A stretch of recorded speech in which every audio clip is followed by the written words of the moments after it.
Alhamdulillah wassalatu wassalam ala sayyidina Rasulillah sayyidina Muhammadin ibni Abdillah wa ala alihi wa sahbihi wa man tabi'ahu wa walah wa la hawla wa la quwwata illa billah amma ba'du. Para hadirin, para jamaah rahimakumullah, shalah nurul iman yang berbahagia. Alhamdulillah kita masih dalam pembahasan seputar akidah, di mana kita sudah membahas pada beberapa pertemuan yang lalu tentang sifat-sifat Allah. Maka pada pagi hari ini kita melanjutkan pembahasan akidah kita tentang sifat bagi Rasul. Dikatakan oleh mu'allif al-kitab, bismillahirrahmanirrahim, wa yajibu lirrusuli alaihimus salatu wassalam arba'atun, dan wajib bagi seorang rasul, wajib bagi para rasul memiliki empat sifat. Yang pertama, as-sidqu fi jami'i ma akhbaru bihi, yaitu yang pertama sifat jujur fi jami'i, pada seluruh ma akhbaru bihi, apa yang mereka sampaikan, walau bil mazhi, walaupun penyampaiannya itu dengan bercanda ya. Jadi sifat yang pertama bagi Rasul apa? As-sidq ya. Ini juga sama hadirin ya. Siapapun orang yang diamanahkan oleh Allah untuk menyampaikan ajaran agama, maka modal yang paling penting yang pertama jujur. Jujur apa? Jujur dalam perkataan, jujur dalam tindakan, jujur dalam perbuatan, dan jujur dalam sifat. Itu yang paling penting ya. Karena banyak orang ketika dia itu berlaku jujur dalam perkataan tapi perbuatannya enggak. Apa maknanya? Yukhalif qauluhu fi'lahu, omongannya nggak sama ame perbuatannya. Nah, inilah yang disebut dengan tidak jujur dengan perbuatan.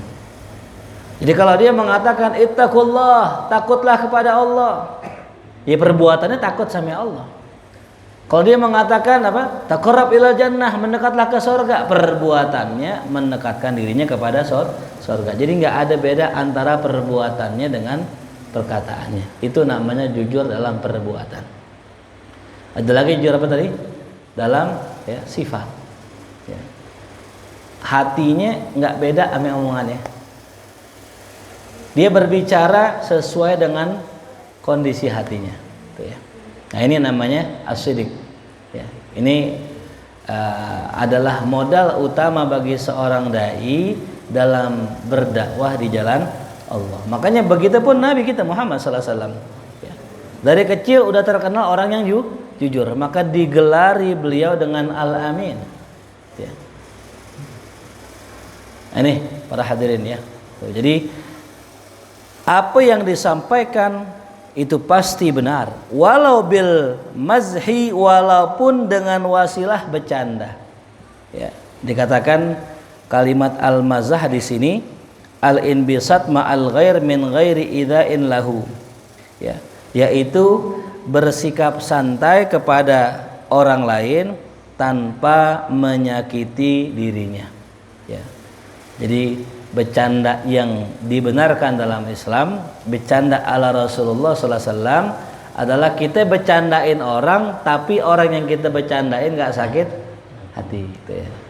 Kadang kita suka bercanda sama orang, cuman yang kita bercandain baper ya. Karena bercandanya kita itu nyerang fisik, bercandanya kita itu nyakitin orang lain. Kalau Rasul enggak ya. Artinya apa? Sampai pun bercandanya Rasul dianggap wahyu, bercandanya Rasul dianggap wahyu. Kan wa ma yantiku anil hawa in huwa illa wahyu yuha. Rasul nggak pernah bicara dengan hawa nafsu, Rasul bicara dengan wahyu. Berarti bercandanya Rasul wahyu. Ngajarin kita hidup tuh jangan melulu kaku, Ya, lempeng aja hidup. Ya, bercanda perlu, ya. Bercanda perlu, jangan lempeng-lempeng aja hidup tuh ya. Canda, ngobrol, ketawa, nggak apa-apa. Islam nggak ngelarang orang ketawa.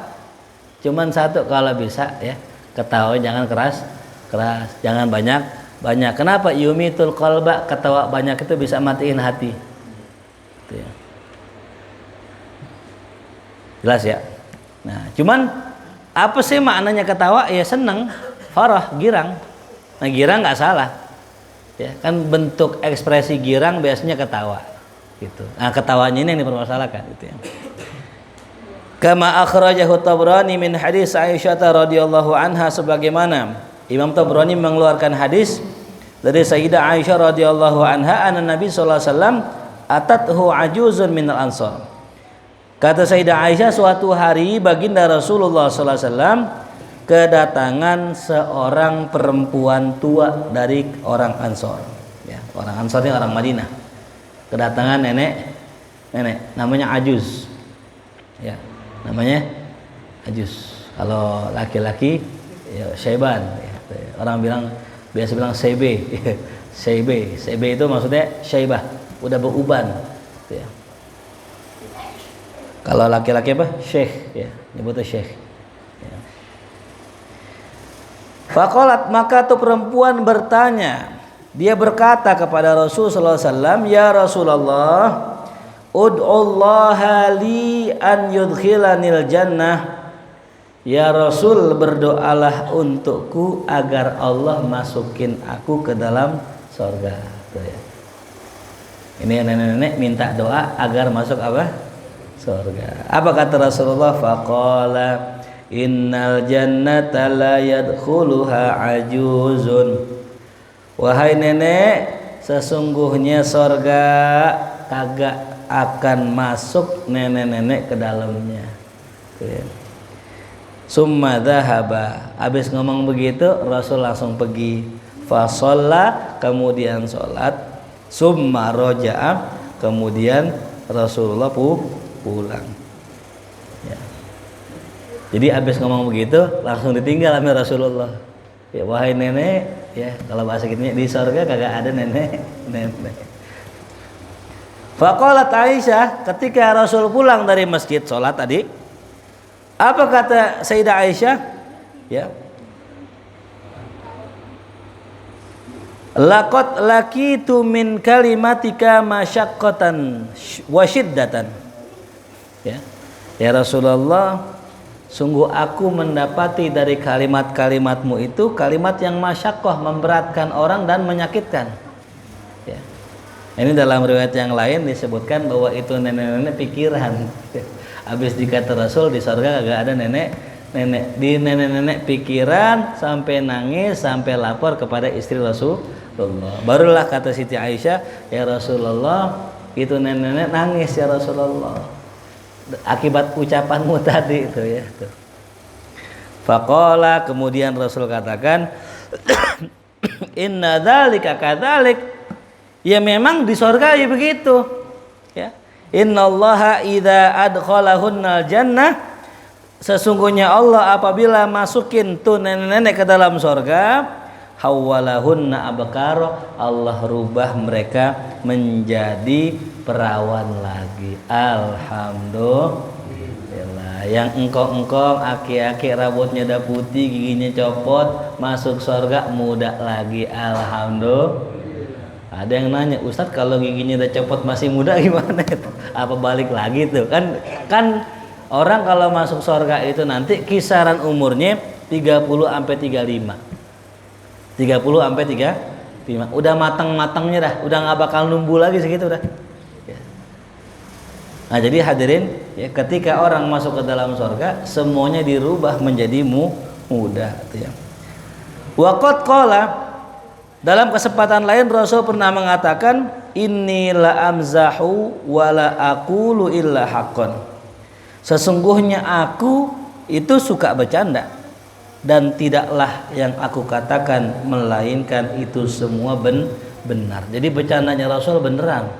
Ya, ini kayak orang Betawi persis ya. Orang Betawi kalau bercanda beneran. Besok motong korban di mana? Di masjid Al-Wusta. Oh salah, di leher motong itu gitu. Saya mau tanya bener gak? Bener gak? Motong kambing di mana? Di leher, bukan di masjid, bukan? Orang Betawi gitu bercandanya. Ente kalau masih naik motor kredit nggak boleh jadi imam. Wah emang apa? Emang riba? Enggak, masih naik motor turun dulu baru imam gitu. Jadi nggak bohong, nggak beneran bercandanya. Paham ya? Ente kalau tidur jangan telentang, mati ente. Wah, masa sih telentang mati? Iya telentang, tang yang ditelan mati. Jadi nggak ada yang bohong, nggak bohong, bener kan? Bener nggak? Orang tidur telentang mati, telentang. Jelas ya? Ente baik-baik ngerokok. Ya, kemarin tetangga aneh lagi mancing, ngerokok, rokoknya jatuh, mati. Rokoknya mati, orangnya enggak. Lo kalau main jangan mancing mulu lo, orang mancing nggak maju-maju. Ah masa sih nggak maju-maju? Iya orang maju nyebur. Nah itu ya, itu orang Betawi begitu bercandaannya. Bener semua, nggak ada yang salah nggak? Ya. Bener nggak? Orang mancing nggak ada yang maju. Kalau maju apa? Cebur. Nah ini nih model-model bercanda begini, ini yang benar gitu ya. Ini jujur, nggak ada bohong, nggak. Ya. Kadang-kadang kalau orang bercanda nipu, ngeprank, nah itu yang bohong. Ini nggak bohong, orang Betawi beneran. Ya. Ada cerita tuh, Bang Opi Kumis cerita. Dia punya tetangga namanya Haji Dahlan. Tuh ya. Ada orang nyariin anaknya. Bang Haji, lihat anak saya nggak? Oh tadi lihat jalan ke depan. Dicari sama dia ke depan. Mana nih bocah? Kagak ada. Balik lagi, Bang Haji, bener nggak ke depan? Bener, tadi di jalan ke depan. Dia pikir lagi, iya juga ya, Bang jalan kemana? Ke depan. Kalau nggak ke depan masa mundur. Itu orang Betawi gitu bercandanya. Jadi nggak kaku hidupnya, beneran. Bohong kagak, jujur. Ya. Nah ini, sampai pun yang dikatakan itu bercanda sama Rasulullah, Rasul kagak bohong. Karena sifatnya apa? Siddiq. Ya, tuh.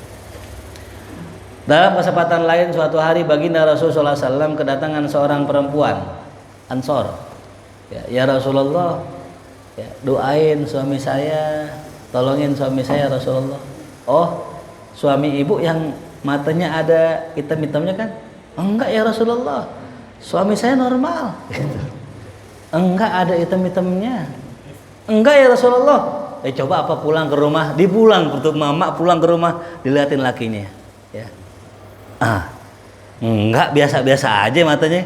Balik lagi ya Rasulullah, enggak ya Rasul, suami saya normal ya Rasulullah. Enggak ada hitam-hitamnya. Dibikin lagi, iya ya. Emang semua manusia matanya ada apanya? Ada hitam-hitamnya tuh. Rasul nggak bohong nggak? Itu bercandanya Rasul begitu. Sama suatu ketika Rasulullah ada sahabatnya pengen numpang sama Rasulullah. Ya Rasulullah, boleh nggak aneh numpang kendaraan bersama engkau? Oh boleh, silakan. Kalau ente mau, tolong anak onta di depan, ya tolong disiapin. Apa kata sahabat? Ya Rasulullah, kita berdua masa naik anak onta? Enggak bener, anak onta di depan, siapin tuh, biar kita bisa jalan bareng. Ya Rasul, kasihan anak onta ya Rasul, masa kita naik berdua anak onta? Pasti lihat, lah nggak ada, onta doang, onta biasa. Ya Rasulullah, adanya onta biasa, nggak ada anak onta. Kata Rasul, bukankah dia adalah anak dari ibunya? Iya bener juga emang. Itu onta pastilah lahir merupakan anak, pasti ada apanya? Ibunya. Anak onta bukan? Masa anak macan kan mungkin kan? Nah itulah bercandanya Nabi kita Muhammad Sallallahu Alaihi Wasallam. Ya. Yang kedua, sifat bagi Rasul adalah amanah. Apa itu amanah? Wa huwa hifdzu zawahirihim wa bawatinihim minat talabbus bimanhiyin anhu walau ya nahyu karahatin aw khilaful aula, ya, atau walau nahyi karahah dengan majrur ya. Adapun sifat amanah, apa sih yang dimaksud dengan amanah? Amanah itu adalah hifdzu zawahirihim, menjaga zahir mereka, wa bawatinihim dan batin mereka, minat talabus, daripada menutup-nutupi urusan yang salah, ya, talabus, ya.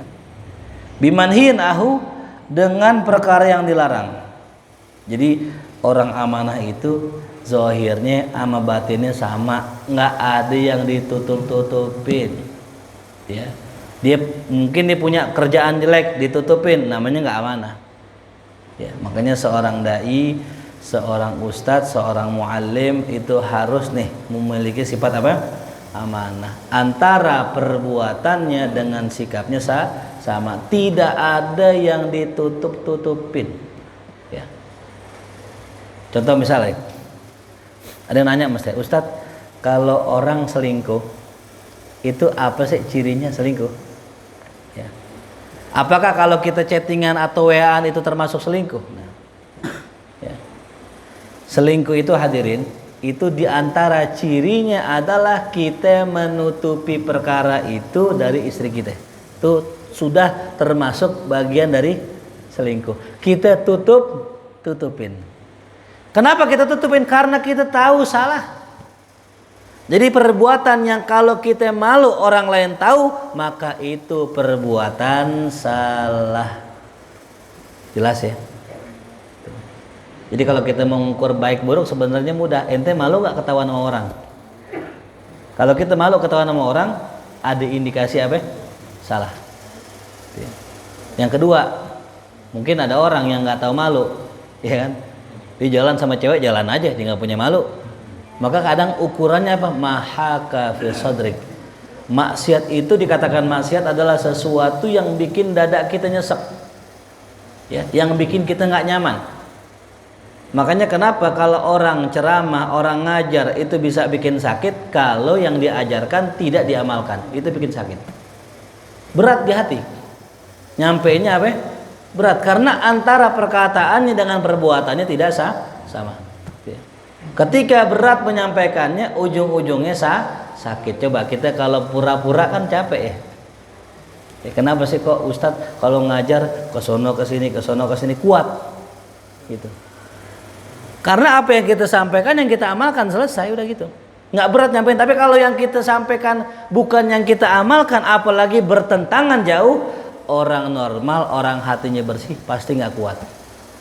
Itu yang bikin orang capek gitu. Kan mengerjakan sesuatu yang kita nggak demen bikin apa? Bikin capek. Coba orang nih mancing, dia demen mancing dari pagi sampai sore, bisa nggak? Kalau perlu sampai malam, Ustaz. Sampai subuh kalau perlu. Kenapa tuh? Karena seneng. Begitupun kita ngajar. Kita ngajar nyampein dakwah, kita senang karena itu perkara sesuai dengan diri kita, maka nggak ada berat-beratnya. Ketika perkara itu menjadi berat, maka ada sesuatu yang kita tutupin. Makanya tuh, ya, usahakan tuh ya. Kalau kita pengen berdakwah, niat yang benar. Yang kedua, jaga kita punya diri. Jangan sampai nutupin aib kekurangan kita. Tuh, ya. Ada orang ngajar, tuh, dia nutupin aib, dia pacaran hadirin. Cuman pacarannya nggak mau di sini, pacarannya jauh biar nggak ketahuan jamaahnya. Dia pergi ke Anyer, pasti Anyer ketemu aneh. Masya Allah. Ini ngapain di sini? Ini siapa ini? Ketahuan hadirin. Seberapapun kita menutupi keburukan kita, ya, yang namanya bangke pasti akan keendus, ya. Makanya usahakan kita punya diri, jangan sampai beda zahir ame batinnya. Baik itu larangan yang bersifat makruh atau yang sekedar khilaful aula. Tuh Nabi kagak ada itu. Yang sekedar makruh atau khilaful aula. Fahum ma'sumuna an jami'il ma'asi, maka mereka itu maksum, terjaga dari seluruh perbuatan maksiat zahiran wa batinan, baik zahir maupun batin. Wa dalil dzalika, dalilnya apa? Anna kullu ummatin ma'murah bittiba'i nabiha alladhi ursila ilaiha. Dalilnya bahwasanya setiap umat itu diperintahkan untuk mengikuti nabinya yang diutus kepada mereka. Maka wala yasihhu syar'an, tidak sah secara syariat, antu'mar bimanhiyin, dia itu memerintahkan terhadap perkara yang dilarang tuh ya. Jadi nggak bakal mungkin seorang nabi mengerjakan atau nyuruh yang dilarang, karena nabi contoh ya. Itu yang kedua ya, amanah. Apa tadi amanah? Nggak ada yang ditutup-tutupin, semua dikasih. Kalau bahasa kitanya open management ya. Kalau masjid amanah, pengurus amanah, kasnya ditulis juga duitnya ada, jangan ditulis doang duitnya 30 juta, duitnya mana saat ya nggak, pokoknya ente nggak perlu tahu dah ya bagaimana ceritanya. Kalau emang duit kas 30 juta, realnya ada 30 juta. Ini masalahnya kadang-kadang dipakai ame pengurus, bukan pengurus ini ya, bukan. Iya. Sono jauh di Jonggol. Tuh. Ya, makanya baik-baik ini. Emang duit umat tuh gurih emang. Duit kotak amal gurih emang tuh. Kata yang pernah nyobain. Buktinya besok ngambil lagi, ntar ngambil lagi. Lame-lame banyak, lame-lame malu, lame-lame nggak bisa balikin. Awalnya man minjem not buat kondangan. Ngambil gocap buat kondangan. Tulis gocap. Lame-lame enak lah, iya sini aja dah emang. Lame-lame banyak, sampai 1 juta tuh duit dipinjam dari kotak amal. Ditanya sama pengurus, nih kok duit kurang 1 juta? Gue pinjem ntar gantiin. Lame-lame banyak tuh. Amanah nggak orangnya? Enggak. Makanya kalau yang urusan namanya duit di masjid musola, kalau bisa ngasihnya yang jagain orang yang banyak duit tuh ya, pengurusnya bendaharanya yang banyak duit, syukur-syukur nambah, jangan ambil apa yang berkurang tuh. Ini yang megang duit orang susah, ya udah dah ketahuan udah. Paling banter buat beli bensin namanya beli gas kali itu ya. Yang gas habis nih, udah pakai kotak amal dulu, tuh gitu lah tuh. Makanya beli apa yang kita amanahkan orang yang punya, jelas ya. Sidik, jujur, amanah, terpercaya. Yang ketiga ya, fatonah ya. Yang ketiga apa? Fatonah. Apa itu fatonah? Maknanya adalah ya, Nabi itu cerdas, pinter ya. Ada yang mengatakan pinter beda sama cerdas ya. Kalau pinter belajar, kalau cerdas memang bawaan. IQ.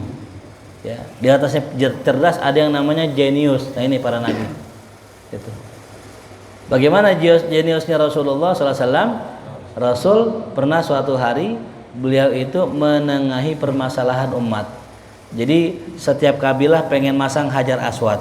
Yang ini pengen hampir ribut. Rasul bilang, yaudah kita pasangnya bareng-bareng. Jadi semuanya megang ujung sorban, semuanya apa? Ngangkat, itu yang namanya Hajar Aswad. Itu namanya orang jenius ya. Jadi kalau pinter belajar, baca buku banyak, pinter. Tapi kalau orang jenius, nah lebih-lebih lagi dah. Ya, tuh. Nah ini para nabi memiliki sifat jenius. Mereka itu cerdas. Ya, maka mustahil nabi itu bodoh. Sama nih ya, para dai, para ustadz kalau bisa ya memiliki sifat fatonah juga, cerdas, pinter tuh ya. Karena kalau nggak pinter kita ya dibohongin orang ya. Ustadznya nggak pinter, dibohongin murid mulu tuh ya. Makanya kita kudu pinter juga, ngerti gerak-gerik manusia. Contoh misalnya, orang kalau bohong, dusta ya, dia dusta, ketahuan. Bagaimana ketahuannya orang dusta? Kan gampang, polisi pakai ilmu itu. Polisi kalau pengen tahu orang itu bohong apa enggak, diinterogasi sama dia. Ya, diinterogasi, ditulis. Entar interogasi lagi yang kedua, ditulis lagi. Habis interogasi yang kedua ditanya nih, ya. Ditanya yang pertama sama yang kedua dicek sama enggak? Kalau beda berarti bohong. Ya. Jadi gampang aja, kita pengen tahu orang bener apa enggak, cukup tanya 2 kali. Ya. Dengan pertanyaan yang sama, orang yang bohong pasti beda penjelasannya itu. Ya, gampang enggak? Gampang. Yang kedua, psikologi. Orang mau tahu orang bohong harus lihat psikologi. Ya.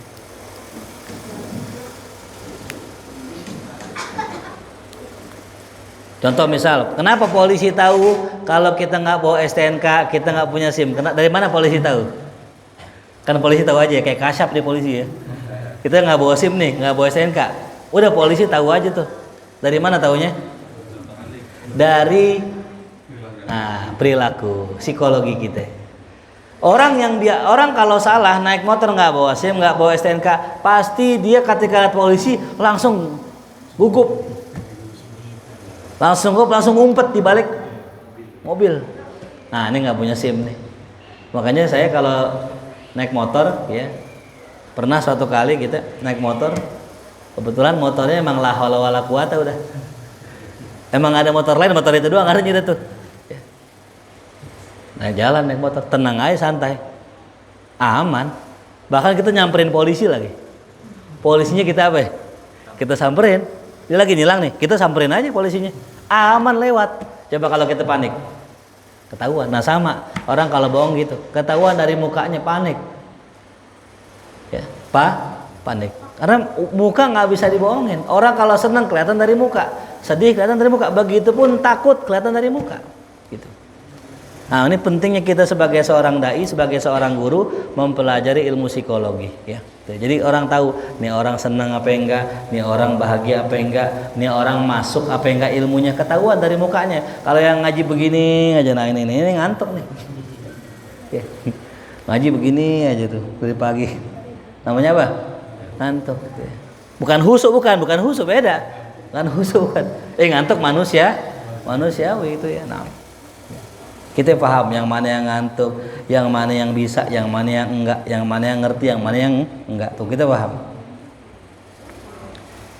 6. Wa tablighu ma umiru, yang keempat sifatnya tabligh ya, adalah menyampaikan ma umiru, apa yang diperintahkan, bitablighihi lil khalqi, akan ya penyampaiannya kepada makhluk. Artinya apa? Seorang nabi tidak pernah ya khianat. Apa yang diperintahkan untuk disampaikan, beliau sampaikan. Suka nggak suka, seneng nggak seneng, apapun beliau sampaikan. Kalau kita kan kadang menyampaikan nggak enak sama temen, takut sakit hati, takut marah, takut hubungan renggang, temen kita ketahuan main slot, main judi, antara biarin aja gitu. Kita nggak sampein tuh, padahal harus kita sampein. Kita punya temen kadang selingkuh, ya udah punya bini nyari bini orang lagi tuh. Kalau bini perempuan perawan mending lah ya, mau poligami silahkan gitu. Ini udah pacaran sama bini orang ini. Kadang kita sebagai temannya kita apa? Diem aja. Kadang disupport gitu. Tenang aja, aman, rahasia ente mana. Ini nauzubillah min salik nih. Ada suatu fenomena. Kenapa orang bisa begitu? Kenapa orang nggak punya keberanian untuk menyampaikan satu? Karena orang yang nyampein juga punya aib, punya masalah. Ya, ada kejadian di kantor. Ini bisa kita kias di pesantren, dimanapun bisa. Ada beberapa karyawan yang selingkuh. Temennya pengen bilangin, cuman temen yang pengen bilangin juga selingkuh. Yang selingkuh tahu temennya ini selingkuh. Jadi ketika dia pengen bilangin ngapain? Lo jangan pakai bilangin gua. Kartu as lo gue pegang. Aib lo gue tahu. Bye-bye, hati-hati lo. Akhirnya kedua-duanya sepakat untuk tidak melaporkan kepada atasan atau kepada istrinya masing-masing. Ketemu temannya lagi selingkuh, sama. Dia pengen bilangin, dia juga selingkuh. Akhirnya satu kantor sepakat untuk kagak melaporkan itu kasus ke atasan ataupun ke istri-istrinya. Dilihat bosnya. Bosnya juga apa tuh? Selingkuh. Punya kartu as lagi. Ini kagak ada putus-putusnya nih. Ya, makanya saya yakin ya, kalau ada dimanapun tempat orang sekongkol dengan kemaksiatan, berarti itu maksiat berjamaah. Namanya maksiat. Makanya hati-hati para santri semua, ingat, hati-hati, jangan pernah menutup-nutupi perkara itu aneh-aneh. Karena aneh pernah bilang sama ente semua, aneh serahkan urusan ente sama Allah. Kalau aneh serahin sama Allah, Allah pasti kasih tahu aneh. Ya. Allah pasti kasih tahu. Ya. Imma ente bisa salah WA aneh, Atau imma orang nyampein ke aneh atau aneh lihat sendiri. Ya, paham jelas? Maka daripada hidup begitu nggak usah capek kita nutupin aib, udah lempeng aja hidup udah. Ya. Lempeng aja. Emang kita mati kalau nggak pacaran? Emang kita mati kalau nggak gangguin janda sebelah? Nggak bakal mati nggak? Ya. Bener nggak? Ya. Ada orang kan tadi dia udah punya bini, tapi godain bini orang. Kira-kira kalau nggak godain bini orang emang mati? Kan kagak. Cuman hawa nafsu. Daripada hidup terkungkung dengan masalah kayak begitu, nauzubillah min dzalik, hidup nggak nyaman, dihantui rasa ketakutan, takut ketahuan, mending lempeng aja udah selesai gitu ya. Mahfum ya. Nah, jadi buat para santri khususnya jangan menutupi aib teman kita, kasih tahu. Kenapa? Kalau ente kasih tahu kepada guru, itu tandanya ente sayang dengan teman ente. Masalahnya kadang begitu. Gue mau kasih tahu, dia ketahu kartu as gua. Ntar kalau gua kasih tahu dibongkar juga. Nggak apa-apa, saling bongkar biar kita berubah semuanya. Daripada nggak ada yang bongkar, jadi kagak ada yang tahu tuh ya. Nah, jadi kembali lagi tadi. Orang ragu menyampaikan sesuatu bisa jadi karena punya masalah, dan Rasul berani menyampaikan sesuatu karena Rasul tidak punya masalah. Makanya nih buat para santri, 4 sifat ini mesti kita miliki dalam diri kita. Apa yang pertama tadi? Sidik, kudu jujur sama omongan sama perbuatan. Yang kedua, amanah, kudu amanah, jangan sampai nyembunyiin ya kejahatan. Yang ketiga, fatonah, kudu pinter, cerdas, kudu banyak belajar. Yang keempat, tabligh, jangan pernah takut menyampaikan nasihat. Ada orang ketika kita suruh nih, ceramah, nggak mau gitu, nggak mau. Ceramah, ente kan ngaji mulu, udah 10 tahun ngaji, kagak mau ceramah, ngomong dikit kali gitu. Kenapa dia nggak mau nyampein ilmu? Bukan karena dia nggak bisa, tapi karena dia menyembunyikan kemaksiatan. Mau nyampein juga ragu, kenapa?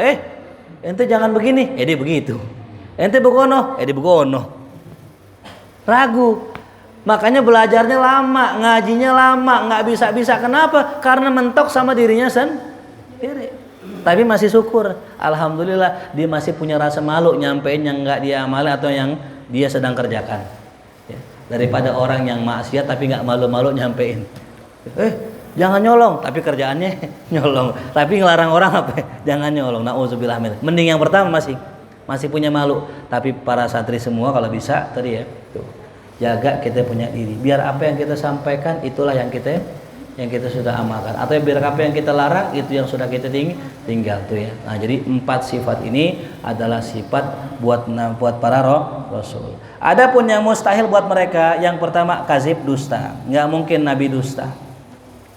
Wal khianat, nggak mungkin nabi khianat tuh ya. Yang ketiga baladah, bodoh, nabi nggak mungkin bodoh. Wa kitmanu syai'in mimma umiru bitablighi, dan nabi nggak mungkin menyembunyikan sesuatu yang diperintahkan untuk disampaikan. Nah, jadi 8 tuh, 4 sifat wajib, sidik, amanah, tabligh, fatona, 4 sifat mustahil. Apa? Al-kadzib, ya, kadzib, khianat, kitman, baladah.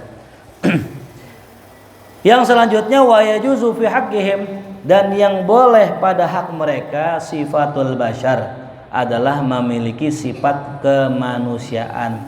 Itu boleh saja. Jadi nabi boleh nggak lapar? Boleh. Bisa nggak lapar? Bisa nggak ngantuk? Bisa. Itu namanya sifat kemanusiaan.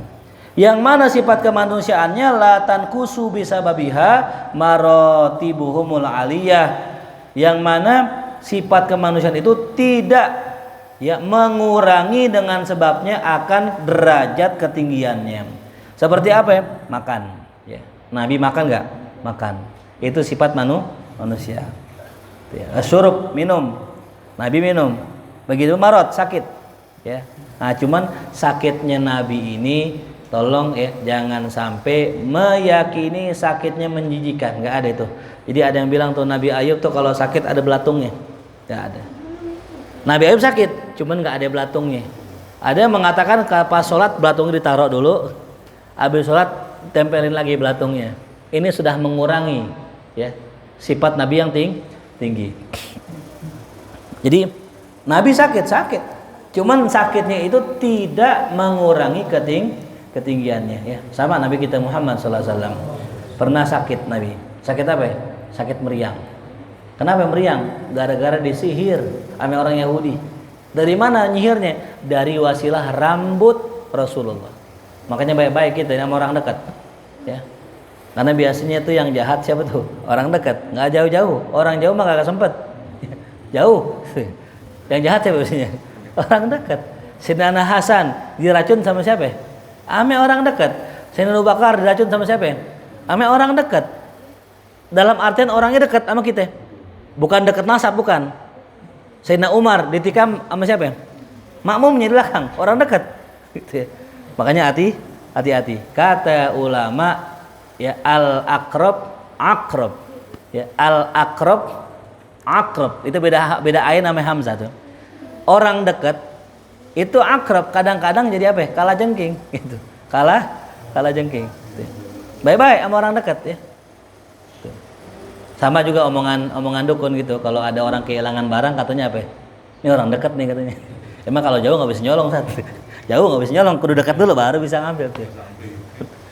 Makanya kita nggak jauh-jauh kalau misal di pesantren ada kehilangan, di pesantren ada kehilangan. Gampang aja nyarinya. Yang pertama, kapan kehilangannya?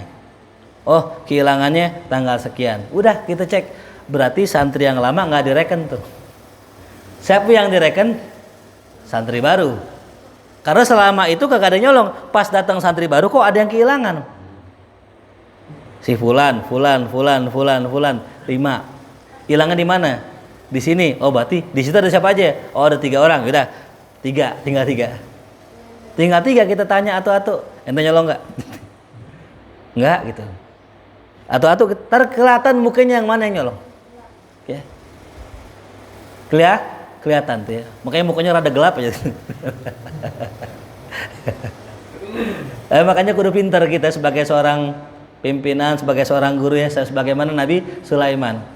Lapor Nabi Sulaiman, ya Sulaiman, ini kita kehilangan kambing ini, kehilangan hewan ternak. Siapa yang nyolong ya? Gitu. Kata Nabi Sulaiman, yang nyolong dekat, orang dekat. Ada di antara kita. Dikumpulin tuh orang-orang warga-warganya dikumpulin. Nih yang nyolong, yang di palanya ada bulu angsanya. Ada sebagian orang gini. Nah itu dia yang nyolong tuh. Kenapa dia kepak-kepak? Karena dia merasa di palanya ada tuh. Padahal mah nggak ada, dibohongin doang. Dia kepak-kepak apa tuh? Sama gitu ya. Jadi kita kudu hati-hati itu ya. Baik, kembali lagi. Jadi sifat sakitnya Nabi ini itu wajar ya. Makanya Ustadz sakit wajar. Jangan bilang gini, wah Ustadz sakit.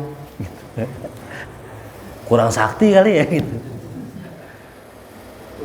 Orang minta air, minta doa, yang sakit apa siapa ya? Oh Ustadznya aja sakit. Nih nggak apa-apa Ustadz sakit. Emang salah. Ya. Sebagaimana Rasulullah. Pernah nggak Rasul kena sihir? Pernah itu Rasul kena sihir. Itu kan dalil bahwasanya sihir itu ada, santet itu nyata. Rasul kena, cuman Rasul selamat. Kenapa? Yang biasanya itu matiin orang, ya nggak matiin. Yang biasanya parah nggak parah, cuman meriang nggak bisa bangun. Tapi ketika diangkat tuh yang namanya buhul ya, buhulnya kalau ini mediatornya dicabut, hilang beratnya dari badan Nabi itu. Ya makanya kita baik-baik itu yang namanya sihir ya. Sihir itu ada, cuman jangan dikit-dikit sihir ya. Pala puyeng, ada yang nyerang nih. Perut sakit, ada yang ngirimin nih. Lu sakit belum makan, asam lambung naik tuh. Ya ada yang ngirimin aja. Kan sekarang kan ada penyakit GERD namanya kan ya. Kalau dulu asam lambung namanya, sekarang lain GERD namanya. Jadi kalau perut kita kembung, naik ke dada, itu bukan serangan, bukan. Nah. Jelas ya. Jadi Nabi bisa sakit ya? Bisa. Ya, begitupun al-wiqa al-halal, kawin. Nah, itu juga sama. Sifat jaiz buat Rasulullah itu ya. Jadi kalau ya Rasul kawin wajar. Termasuk juga sama, poligami sama juga. Poligami. Boleh gak seorang Nabi punya bini banyak? Boleh, Nabi Daud cepet. Nabi Daud berapa? 100. Ada sini yang bininya cepet. Waduh. Nggak kuat ke masjid udah tuh. Iya. Kita mikirin 4 aja bini, itu kan bagi waktunya susah. Ya. Saya pernah punya teman, bininya 4. Itu kalau bininya nelpon tuh, diangkat teleponnya. Kenapa? Anterin dong. Iya doang.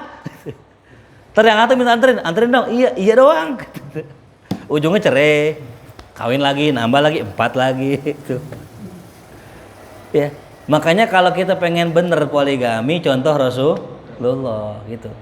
Jangan berdasarkan hawa nafsu, cari perempuan yang memang siap dipoligami. Jangan diam-diam poligami. Iya Pak ya. Ya. Tahu-tahu meninggal aja nih. Datang lah ternyata bininya banyak 4. Ayah sono. Nih ayah sini ayah juga. Ternyata bininya banyak. Jangan. Ikutin Rasulullah, semua bininya tahu. Semua bininya tahu. Ya. Nah kalau ngumpet-ngumpet itu tadi dah tuh. Ya. Sini bohong. Mau kemana? Mau ngaji. Ngomongnya sono mau mana? Mau taklim gitu. Kata bininya taklim mulu bang kita malam. Pulangnya malam jam 2. Di mana taklim? Di Bekasi, ngajinya jauh. Gitu. Kitabnya 3 kitab katanya gitu. Padahal ke rumah bini tanya bang ngaji apaan? Tadi gitu. Ngaji 10 tahun tapi nggak bisa baca kitab. Gimana sih bang? Agak ada yang dipaham. Ternyata bukan ngaji ke rumah janda Bekasi. Salah tuh. Hati-hati ya tuh. Jadi poligami nggak salah, buat Nabi itu jaiz ya. Maka mohon maaf ya, jangan kita mencela ustadz-ustadz yang poligami. Ya. Wah tuh pasti karena hawa nafsu tuh, pasti karena syahwat. Imang pasti karena syahwat, kagak mungkin orang nikah nggak pakai syahwat. Kalau orang nikah kagak syahwat, kagak jadi keturunan, kagak ada bocil-bocil begini, kagak ada ini. Ya, nggak tercipta, ini nggak tercipta kalau nggak ada apanya syahwatnya. Nah kan orang kalau nikah butuh apa? Butuh syahwat. Ya. Makanya kalau orang nikah karena syahwat boleh gak disalahin? Ya jangan. Justru yang repot nikah kagak punya syahwat. Itu repot itu. Gimana malam pertamanya tuh? Nikah kudu pakai syahwat. Boleh gak syahwat? Boleh.